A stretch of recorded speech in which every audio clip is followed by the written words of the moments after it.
Okay. Hi everyone.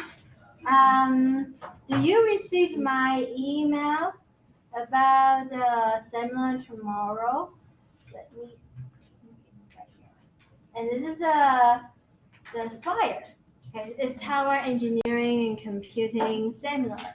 So the topic's education, a platform for lifetime success by Ravi Tawa. And you know why our college is called Tawa College of Engineering and Computer Science? And that's the Tawa. So it's gonna be in the multiplex theater tomorrow from 12 to 1 p.m. and lunch will be provided. Yes, so go there and then enjoy the talk. And then some student asked me, do I get extra credit by attending these? And then I think about it. Why not? Okay, you get extra credits. That is 0.3% extra credits. And you remember your taking notes is 1%, so 0.3% just attending it and you have lunch. So what you do is you're gonna go there and take a selfie with Wabi Tower at the background. And then email me the picture as proof that you attend the seminar. Okay? So you get 0.3% extra credits. Email me the picture selfie with Barbie Tower at in the background. Okay, is that clear, everybody? Mm-hmm. All right. So it's multiplex theater, 12 to 1 p.m. I will make sure to send an email to everybody so people come later can still know the extra credit opportunity. All right. So this is our course website, and today we will continue on session 1.1. Right. So this is our schedule. So Monday and Wednesday we'll continue on session 1.1, and on Friday we'll talk about 1.2, and maybe today we will start 1.2 and continue on Friday. So the video, I also posted our Monday's video here. So you can click this video, or you can go to the Blackboard, TED Live, and click the three bar. So click the TED Live, the upper left corner, the three bar, and then you can see the recordings. So you can also see the recordings here. And then, so especially for those of you who weren't here on Monday, so I hope each day you can preview the lessons. Okay, so click the Mobius lessons and just briefly look at what we cover that day, because we do cover a lot. And I can tell you, usually, because pre-calculus, we consist half of pre-calculus is the algebra, and then the other half is trigonometry. So usually we need 3 credit hours for the algebra, and 3 credit hours for the trigonometry. So it's like 6 credit hours, but now we only have 4 credit hours to cover all the topics. So that's why it's kind of, the pace is kind of fast in this course. So I hope you can like catch up. So if you review the lessons, like the Mobius lessons, so yeah, so read them over before coming to class, and then in class we kind of go over the worksheet together. So the first week of worksheets I already printed out for you, but in the future you're gonna go to our website and print out the blank worksheets. Okay, so and then take notes. At the end of the semester, the last week of classes, you can submit your notes and you will get 1% extra credit. And remember, we have the attendance bonus. So how many classes you can miss? 6. But if you miss no more than 2 classes, or you're not late for more than 2 classes, then you have 1% attendance bonus. Okay? I do understand some of you have class from 12 to 12:50. That's why I would take the attendance at 1 p.m. Okay, so I allow you have 10 minutes to come here. But yes, try your best to come here on time, then you won't miss something. Okay. Any questions? And we have daily homework, right? So we have 38 lessons, and each of them we have homework assignments. So they're like 10 questions. So I would suggest after we finish this topic, you can go home and work on the homework right on that day. So yeah, and on our schedule, because we have 38 homework, I don't want to set 38 different due dates. So I only set 4 due dates. So the first due date is September 26th because that is the Monday of your exam is on Friday. So you better finish all your homework by that day, and then so you're ready for this quiz, and then I will grade your quiz, and then we will go over your quiz on Wednesday, so you're ready for the exam. Okay, so that is our plan.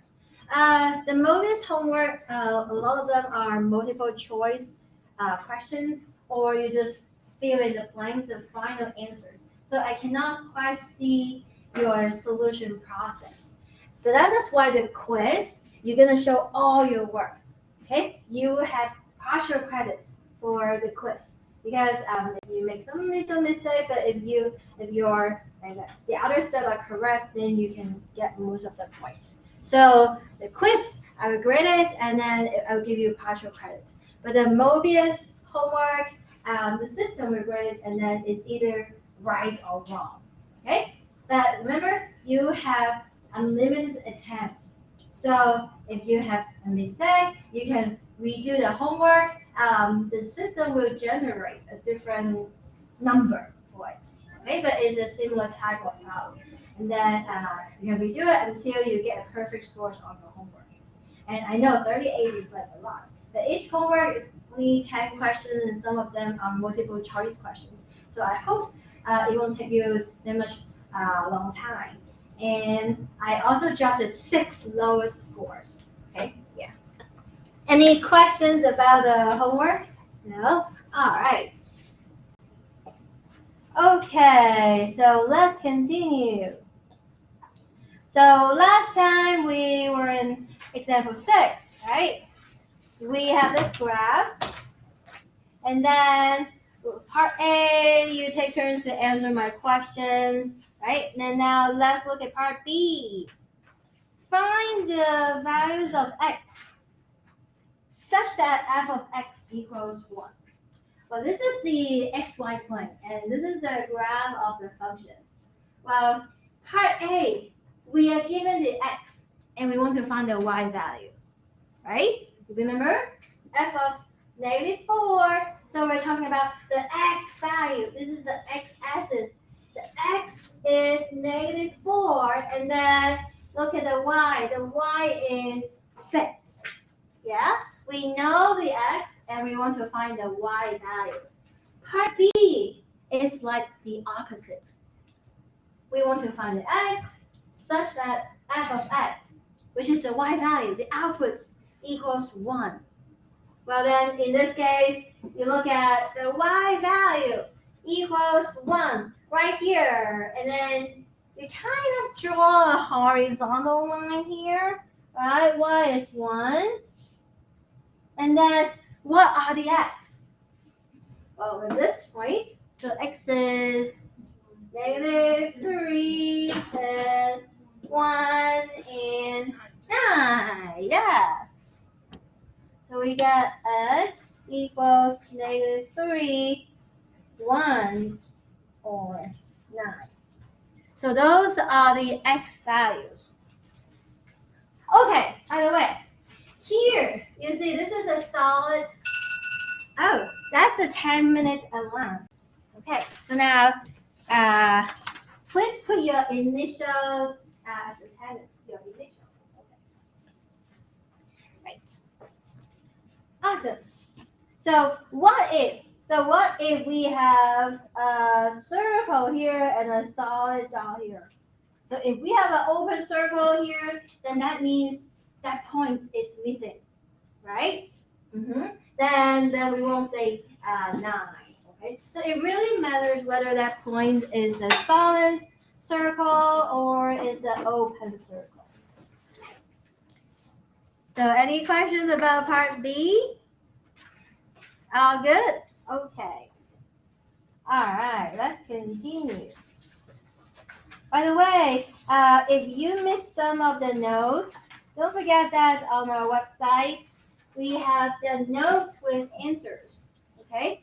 And we also have the lecture recording. Okay, yes. All right. Okay, vertical line test. A graph represents the functions if every vertical line intersects the graph passes through at most one point on the graph. Okay, so that's the vertical line test. Every vertical line intersects the graph at most one time, right? Okay, look at this picture. Is this the function? Yeah, because we draw any, oops, sorry. Okay. Because we draw any vertical line, it only intersects once. So yes, this is a function. Okay, how about this guy? Is this a function? No. The problem is here, right? Here, it intersects 2 points. Okay. So even though if we draw the line here, no intersection, here there's one intersection, but as long as we have some vertical line intersected more than once, then this is not a function. Okay, everybody? Functions assigns each input one output, but this input has 2 outputs, so this is not a function. About this one? Yes, it is a function, right? Only intersected one time. Okay. All right. How about this guy? No, of course not, right? So see, this intersects 3 times, so no, this is not a function. Okay, how about this guy? No, the problem is when x equals to 2, right? There's 2 solid circles right here. So it intersected twice. So that's why no. Oh. How about f? Yes. Yes. You see this point is an open circle. So that's what this point is missing. Then if we put a vertical line here, it only intersects at this point, which is 2, 3. Yeah, everybody? Mm-hmm. So yes, this is a function. So we use the vertical line test to help us to figure out whether a graph is a function. Okay. So this is also good when you print out the notes. You don't have to draw the graph again. You just write down the answer there. Okay, next. A one-to-one function is a function in which each output value corresponds to exactly one input value. Okay, look at this problem. Is this function one-to-one? No. Why? Because if we use this line, we can see, oh, we have 2 input mapped to the same output, right? So no, this is not a function. How about, okay, let's pick this point. This point looks better. It's integer. Okay, we can see the 5 get mapped to, let's say this is function f, get mapped to the y value 5, and also the -5 also mapped to 5. So this is not one-to-one. Okay, so f is not one-to-one. This is a shorthand one-to-one. Yeah. Okay. But it is a function because it passed through the vertical line test. It's not one-to-one, but it is a function. All right. So a visual way to determine if a function is one-to-one is the horizontal line test. So horizontal line test. Okay, we use the vertical line test to tell us whether a graph is a function.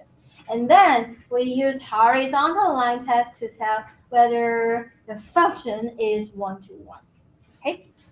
So draw horizontal lines through the graph. If any horizontal line intersects the graph more than once, then the graph does not represent a one-to-one function. Okay, look at the first picture. Is this one-to-one? No, right? We draw this line. Oh, internet tried, so not one-to-one. Is this a function? Yes, it is a function. So it is a function, but not one-to-one. Okay, how about this? Yes, it's one-to-one. Okay, it's one-to-one. Is this a function? Yes, good. So it's a one-to-one function. Yeah, it passed through the horizontal line test. It also passed through the vertical line test. Okay, how about this one? No, not one-to-one, right? So not one-to-one. Okay, that's not one-to-one. Is this a function? Yes. So it is a function. So far, so good, everybody? Mm-hmm. Yeah, so from the graph, we can tell whether it is a function and whether it is a one-to-one. Okay, what happens if we're not given a graph? We're given a formula. So how do we know whether it is a function? Okay, so here determine if each equation represents a function. Okay, so 1 over x squared. Okay, so do you know the picture of 1 over x squared? Do you know the picture of 1 over x? Yes. So 1 over x. Okay, 1 over x is like this, right? Because, okay, when you plug in 1 over 1 is 1, right?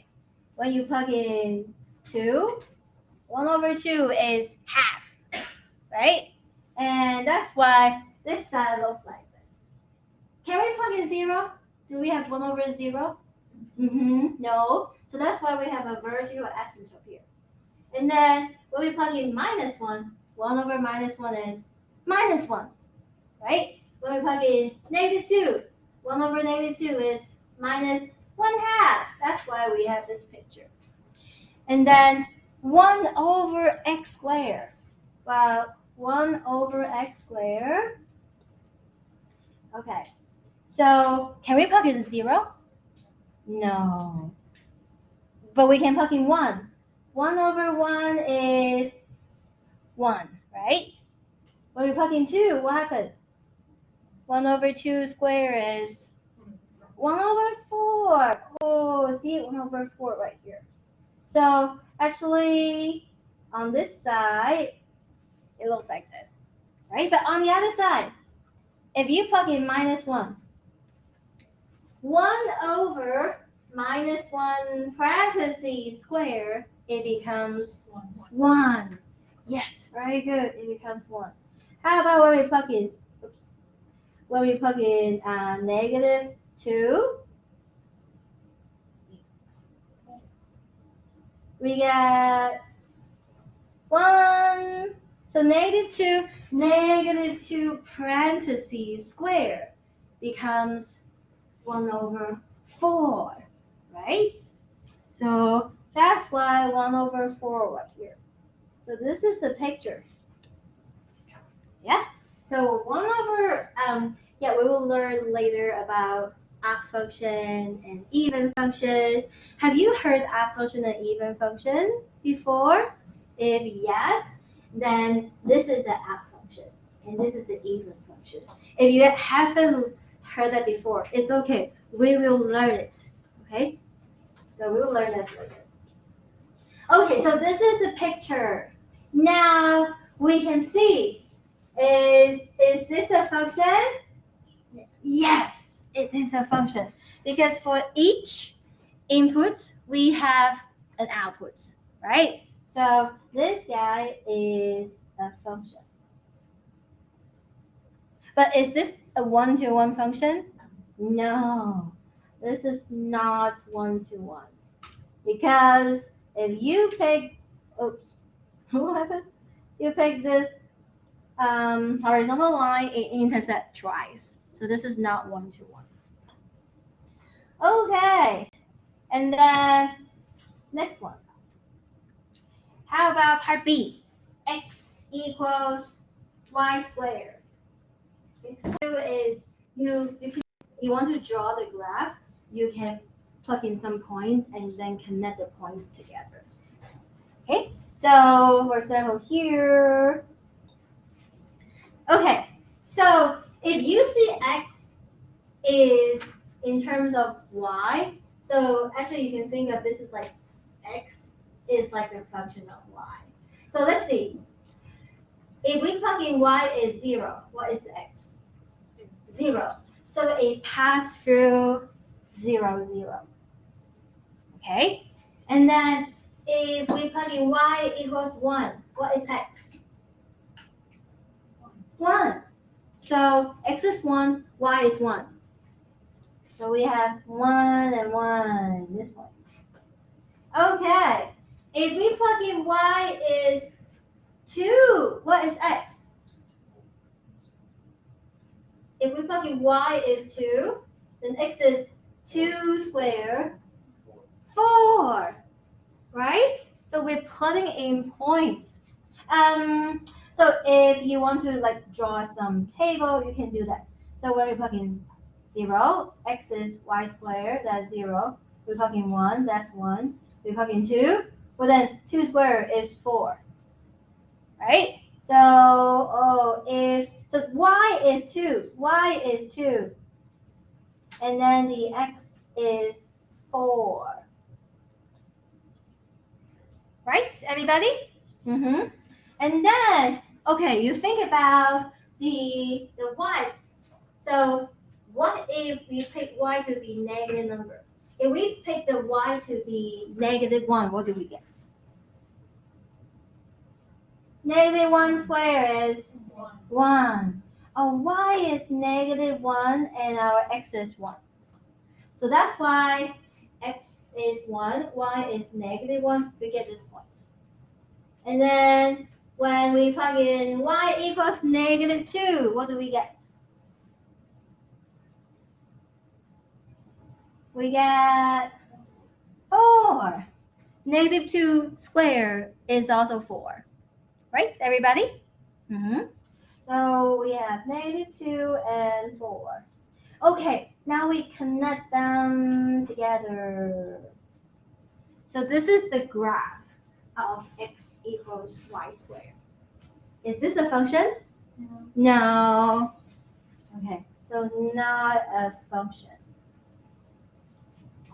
Then we don't need to think about whether it's one-to-one because it's not a function. Okay? Usually we talk about whether the function is one-to-one, but that thing must be a function first. Then we talk about whether it's one-to-one. Yeah. Okay, good. How about C? X equals y cubed. Okay. Now usually if you have y equals an expression of x, then when you draw your table, you have your x on the left, your y on the right. So you plug in different x, that gives you the y. But if you have x is in terms of y, then when you construct the table, you want to put the y on the left, and then your x depends on y. Okay, everybody? Mm-hmm. So we usually plug in like from the origin. If you plug in y equal to 0, what is x? 0. Yeah, that's 0. If y is 1, what is x? 1. If y is 2, what is x? 2 cubed. 8. Yes, everybody? So, it passed through 1, 1. And then when y equals 2, we get 8. Yes. Okay, how about negative number? What's -1 cubed? -1. How about, so -1, which is right here. How about -2 cubed? Yeah, -8. So we have -8 right here. Okay, connect those points together. Then this is the graph. Okay, everybody? So draw the table, and then depends on whether your y in terms of x or your x in terms of y. Okay, and then you can pick some points, connect them smoothly, you get a function. Is this a function? Yes. Yes, it is a function. Is this 1-to-1? Yeah, right? Because we draw every horizontal line just intersects once. So it is 1-to-1. It is a 1-to-1 function. So far so good, everybody? Okay, thanks. Okay, how about you spend 2 minutes to draw this function? You must draw this equation. Yeah. It might not be a function, we don't know. So draw it.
Okay. So let's check our answers together. So, yeah, we have the x, y axis here. And because we have y is in terms of x, so that's why you put the x on the left and y on the right. And then you choose different values for x. So when you plug in 0, absolute value of 0 is 0. You plug in 1, absolute value of 1 is 1. You plug in 2, absolute value of 2 is 2. But when you plug in -1, what happened? 1. -2, 2. Okay, plot those points. We get 0 and 1, 1. 2, 2, minus 1, 1, minus 2, 2. And then you connect all the points together. So this is like the V shape. This is the absolute value of x. Okay? Is this a function? Yes. Is this 1 to 1? No. So it is a function. But it's not 1 to 1. Okay, not 1 to 1. So that finished the part. Any questions so far? Okay. So now we know some of the functions, how they look like. And this is a library of the parent functions. Okay?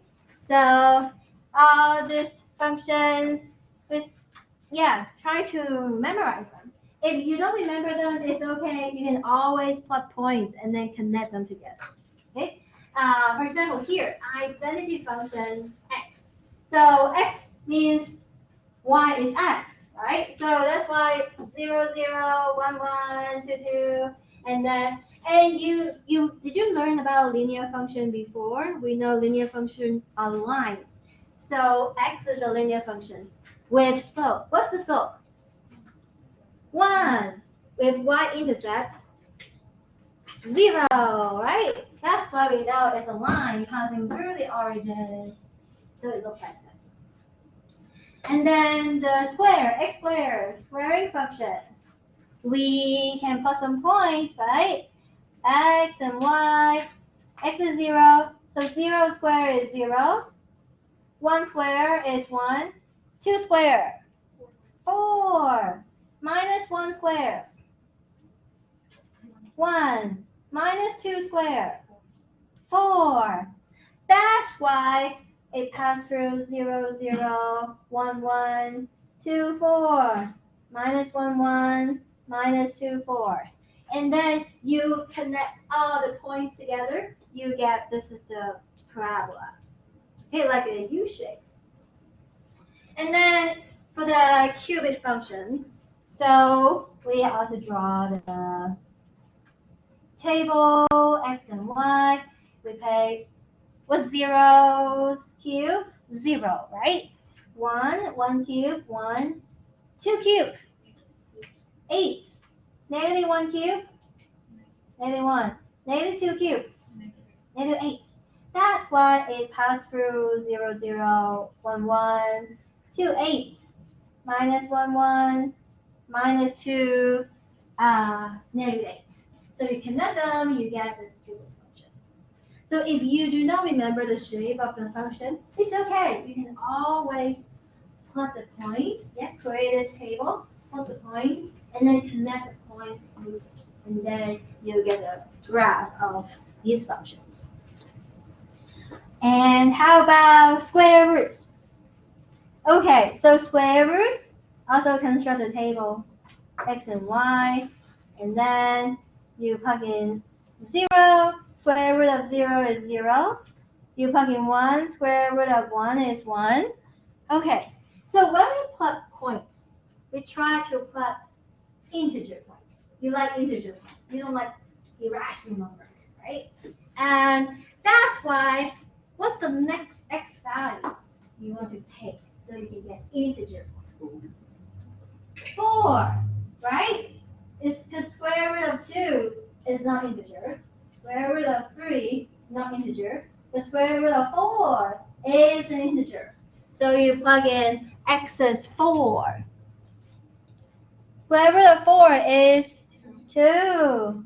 Yeah, that's why we pass through 0, 0, 1, 1, and then 4, 2. Okay, so far so good, everybody. Plot integer points. And yeah, that's why the picture looks like this. Okay, turn this way. How about cube root? Okay, cube root. Let's draw the table again. See? What happened? So it kind of shifted. Okay, well, if I draw it here, okay. It's Can you see it's moving? I don't know what happened. Okay. If we plug in 0, cube root of 0 is 0. Cube root of 1, 1. Okay, what is the next integer point we can plug in? Cube root of 8. Yes, everybody? Cube root of 8 is an integer. And what's cube root of 8? 2. Yeah, so now we have 0, 0, 1, and 8, 2.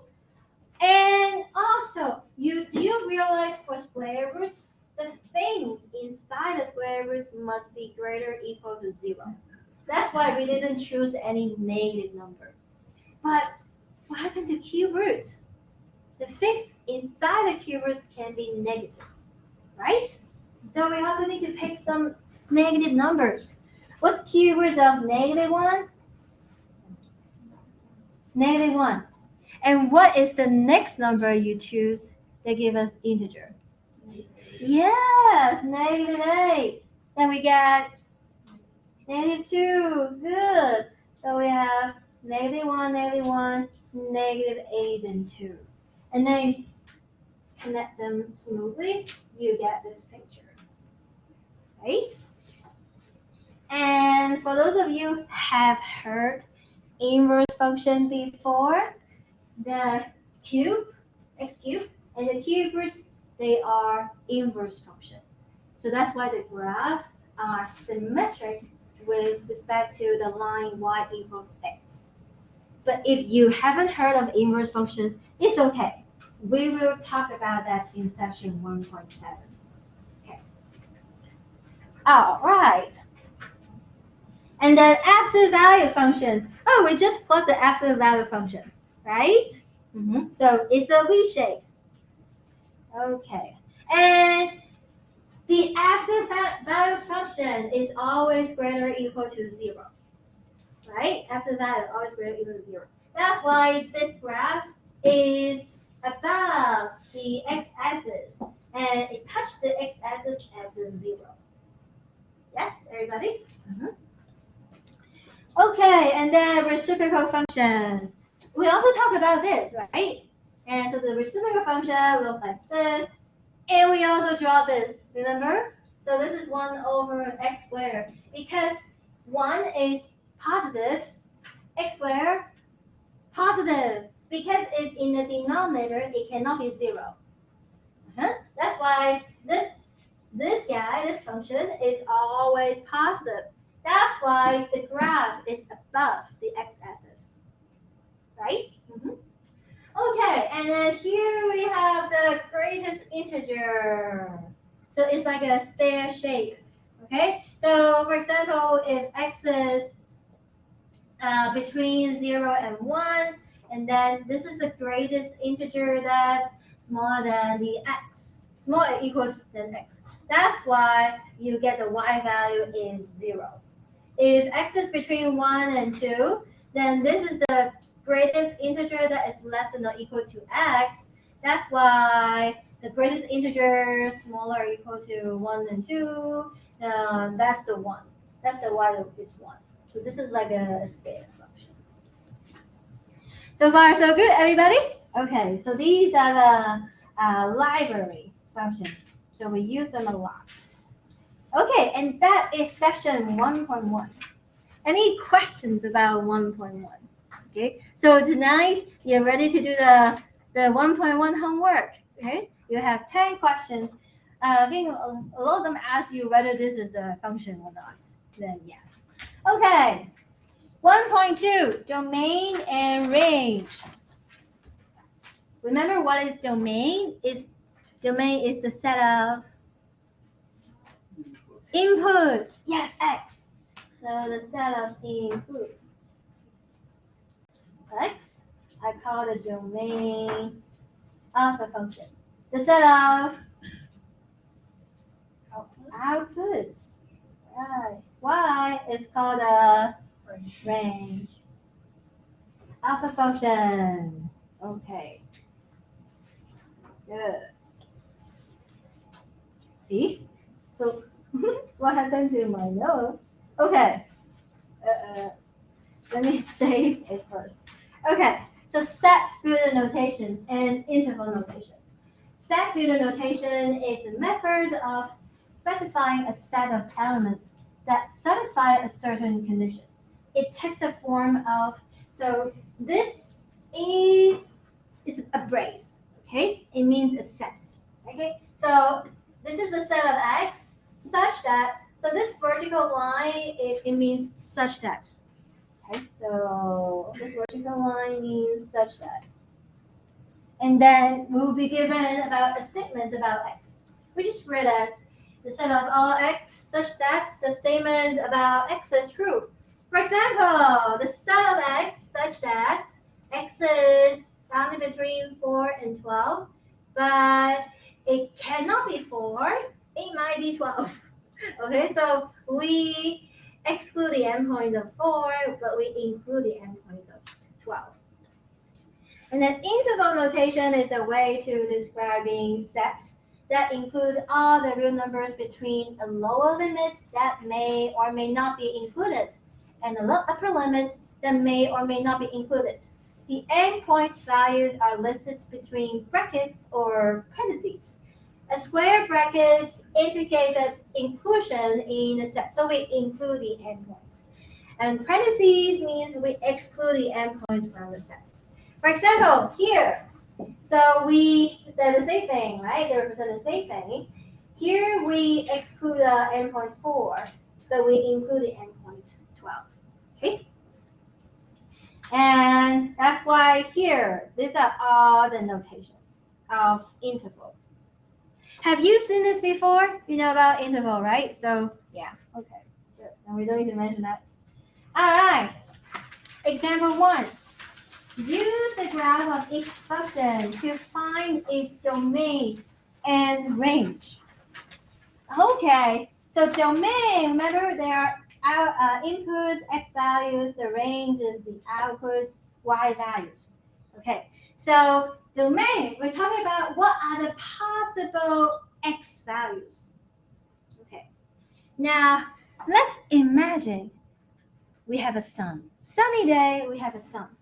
And to find the possible x values, it's like you want to have the sun here, and then you want to project this graph on the x-axis to find its shadow.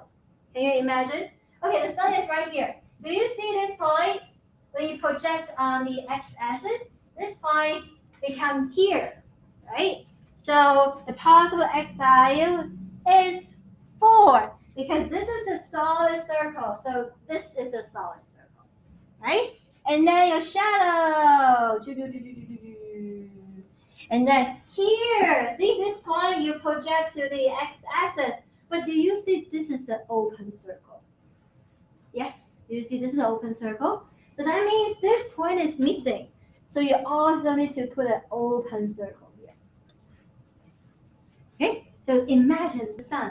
You kind of project the graph onto the x-axis, and you look at what are the possible x values. You see, the possible x values are from what? -2, but do you include -2? No. So you use brackets or parentheses? Parentheses. So parentheses, -2 up to 4. Parentheses or brackets? Brackets. Yeah, very good. So that is the x values. That is the domain. Okay? Yes, so imagine the sun. All right. Now, how about the range? The range, we want to project the graph on the y-axis, right? We want to find the possible y values. So now you imagine the sun is right here. Okay? And then, ooh, what happened to this point? The sun is right here. This point mapped to the 1. And you put open circle or solid circle? Solid circle, right? And then your shadow. Until here, you put open circle. Good. Now, what What is the range? What are the possible y values? Parentheses -2. Yeah, parentheses -2 to 1 bracket. Yeah, very good. So this is how to find the domain and range. Okay, how about you try this one? Okay, find the domain and range. Imagine the sun will project on the x-axis or the y-axis.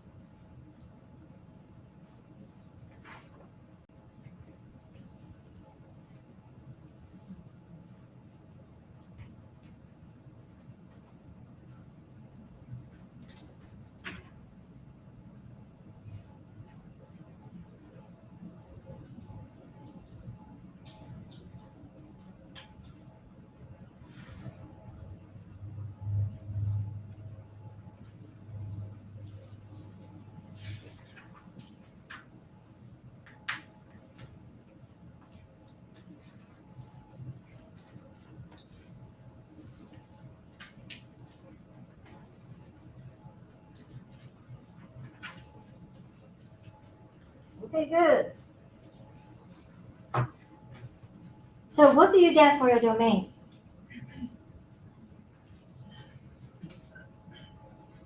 Bracket -3 or times 2. Yes. Do you all have the same answer? Mm-hmm. Yes? Okay, good. How about your range?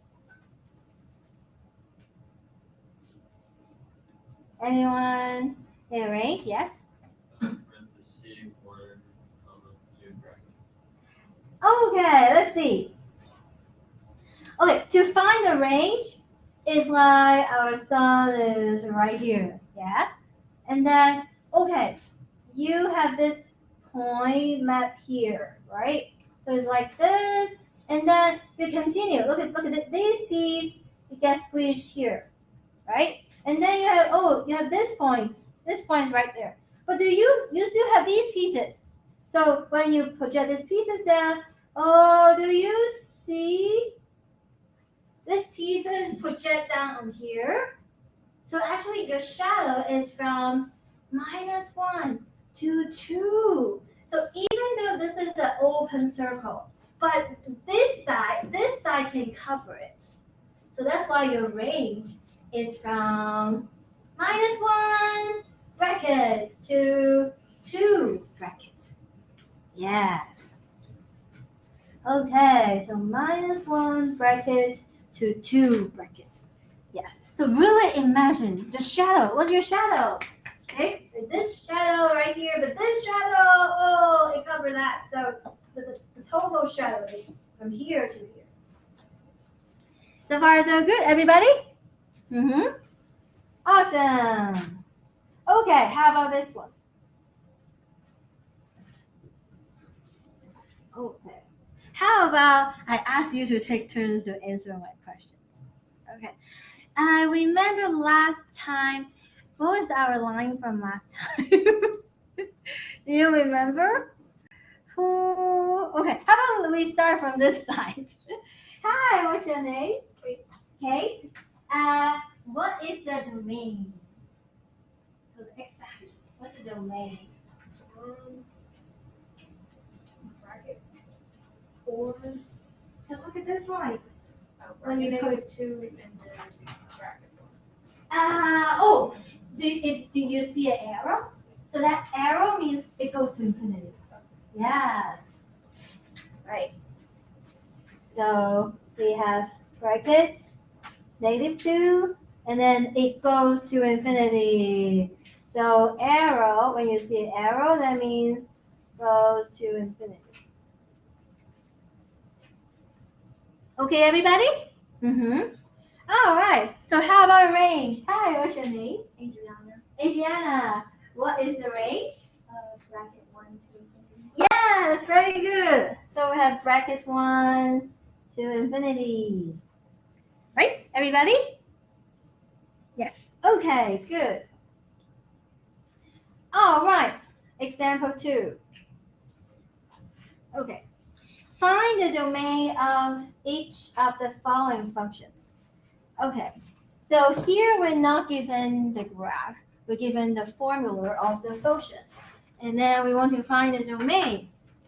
So for this kind of problems, keep in mind. So this is what we need. First one, if you see any expressions with square roots, you need the things inside the square root to be positive or 0. So greater or equal to 0. Yeah, very good. So then the second thing is when you see fraction, what do you need your denominator? Greater than 0 or less than 0, but it cannot be 0. Right, everybody? So denominator cannot be 0. Right, everybody? So those are the two restrictions we have learned so far. Later on, if we learn the exponential function and logarithmic function, we'll add more things to this list. Okay, but not up to now, we have the square root. We need the things inside the square root to be greater or equal to 0. If we have denominator, it cannot be 0. Okay, and then now let's look at our expression. Do you see square root here? No. Do you see denominator? Yes. So the denominator cannot be 0. So denominator. In this case, x squared minus 9. It cannot be 0. Okay. So how do we solve inequality? Okay. If you have inequality, okay, so for inequality, we move all the things to the left. Okay, so move all the terms to the left-hand side. Can I use LHS, denotes left-hand side? Move all the terms to the left-hand side. And then we factor the left-hand side. Okay? So now let's see. Our problem is already all the terms on the left-hand side. So our right-hand side is already 0. Yeah? So the next, to factor it. How can we factor x squared minus 9? Yeah, very good. X plus 3, x minus 3. Right, everybody? Okay, maybe it's good to review some algebra formula with you. So you know a squared minus b squared is a plus b times a minus b, right? Yeah? And you know that what's a plus b squared? A squared plus 2ab plus b squared. That's the complete square. You know that, right, everybody? And if you have a minus in the middle, then you put minus for the middle term. Right, everybody? Okay, how about, this one is harder. How about a cubed plus b cubed? Okay, I will tell you this. This is a plus b, and then times a squared. So, and then you look at the sign. So if this is plus, then this is plus. And then this sign is the opposite of whatever you had before. Now this is minus. Minus a times b, and then plus b squared. Okay? The terms here are similar to the complete square, but you don't put the 2 here. Okay? You don't put the 2 here. And if you have minus, so if this is minus, then this sign will be minus. And what do you think about this? Plus. Yes, it will be plus. Okay, everybody? Have you seen this formula before? Yeah, kind of. Okay. All right. So in our example, we factor it. We get x plus 3 and x minus 3. that is not equal to 0. So that means x plus 3 is not equal to 0, and x minus 3 is not equal to 0. So far, so good, everybody? Okay, and I also want to emphasize, you see, this is and, okay?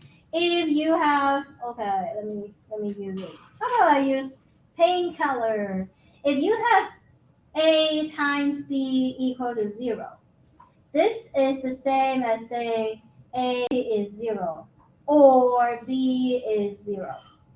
You put or to connect them, okay? Because as long as one of them is 0, then the product is 0, okay? But if you have a times b is not 0, then you actually need a is not 0 and b is not 0. You need both of them are not 0.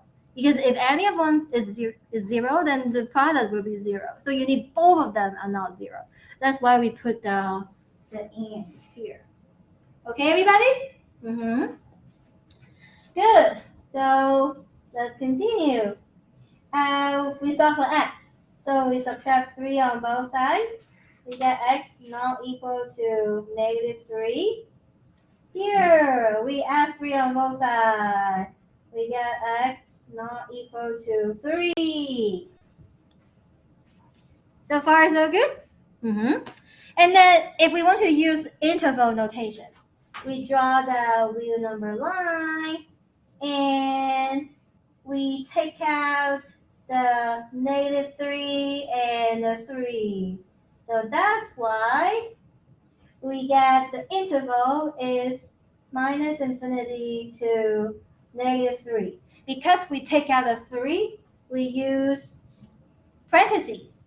Yes, parentheses exclude the endpoints. And then union. Have you seen this notation before? Union means or. Because you take out those 2 points, then you get 3 pieces left. So this piece, we have -infinity to -3. Okay, parentheses. This piece, we have -3 to 3. So -3 to 3. And then the last piece, 3 to infinity. So you put union. So this looks like U, okay? Union. You just don't draw the tail. So it means or. Okay? It could be here or here or here. Okay, so this is union. It means or. Okay, everybody? All right. Good. Let's continue. Okay, part B. We check the list. Do you see square roots? Yes. Then we need the things inside the square roots to be greater or equal to 0. Okay? What are the things inside the square root? Yeah, 2x minus 6. We want it to be greater or equal to 0. A typical mistake is students put the whole thing greater or equal to 0. No! We need the things inside the square root to be greater or equal to 0. Yeah, even though it's true that square root of this thing will be greater or equal to 0, but what we actually need is the things inside the square root to be greater or equal to 0. Okay, how to solve for x? What do you do?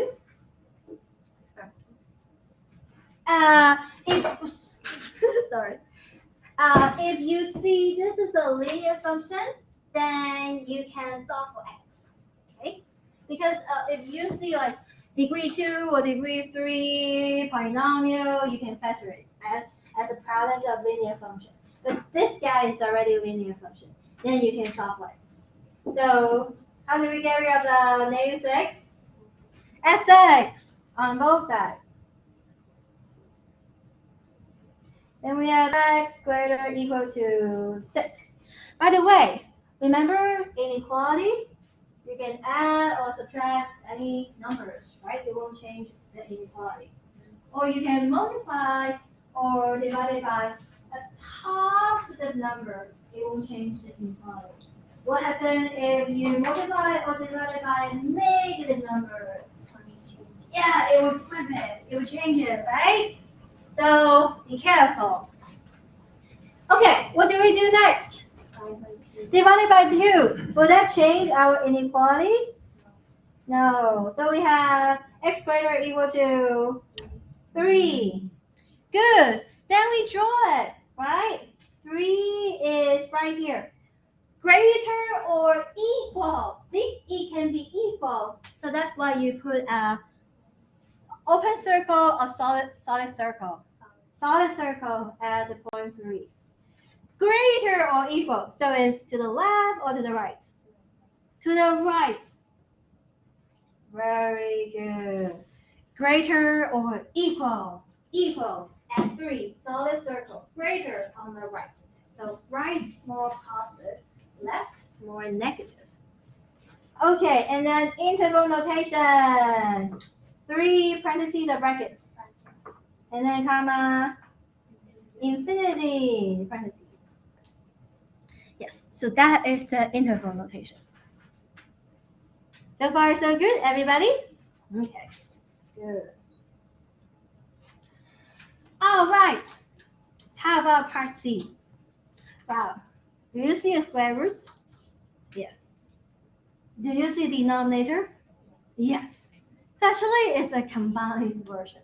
So from the square root, we know things inside the square root should be greater or equal to 0, right? From the square root, we know that. But because of the denominator, it cannot be 0. Yes, everybody? Because of it's in the denominator, it cannot be 0. So that's why when you combine them, you get greater than 0. Okay? Not only greater than equal, but non-equal. So greater than 0. Okay, so same as before, when you deal with inequality, you move all the terms to one hand side, and it's already all terms on one hand side, right? And then you factor it. Okay. And we factor as the same thing, right? X plus 3 and x minus 3 greater than 0. So far, so good, everybody? Okay. I'm going to teach you 2 methods to solve this inequality. So method 1. By the way, we need to find the critical number first. So critical number is the points make each factor 0. Okay? So you set each factor equal to 0 to find the critical number. So what's the critical number for the first factor? Yeah. And then this is 3. So they are the critical number. Okay, everybody? All right. Now, we have 2 methods to solve it. Okay. Method 1. I'm going to use color for method 1. Okay. So we have 2 critical numbers. So we have draw the long real number line. And then plot the -3 and 3 right here. Okay? And then you look at this guy. If you see greater than, it means it cannot be at the endpoint. So you put an open circle. Okay? So you put open circle. So if you see greater than or less than, you put open circle. If you see greater than or equal or less than or equal, then you put solid circle on the critical numbers. Is that okay, everybody? And then the method 1 is the test point. Okay, so that is the test point. So what you do is your real number line separated by the critical numbers. Now you see there are 3 pieces. Each piece, you pick a number in this piece and then plug in to see whether it's positive or negative. Yeah. What number in this piece? You pick what? 5. Yeah, we can pick 5. And then, oh, you plug in. 5 plus 3 is 8. 5 minus 3, 2. Oh, okay, so we pick the 5. And when we plug in, we get 8 times 2, which is 16. Do you see we get positive? So this piece is positive. Yes, everybody? Okay. How about this piece? What number do you pick? 0, yeah? Let's pick 0. Okay, when we plug in 0, we get what? 3 times negative 3 is 3 times negative 3 is 9. Do you see this is negative? So this whole piece is negative. Yeah? Okay, last piece. What number do you choose? What number do you pick? Negative 5. So we can pick negative 5. What's negative 5 plus 3? Negative 2. Negative 5 minus 3? Negative 8. Do you see this is also 16, which is positive? Yeah? Oh, and we are looking for positive, so which is this piece and this piece. That's why minus infinity to negative 3, parentheses, because we don't include the negative 3. And then union 3 to infinity. So this is method 1. Let's continue on Friday. Have a nice day. So if you finish the survey, please give it to me. And attendance sheet, yes.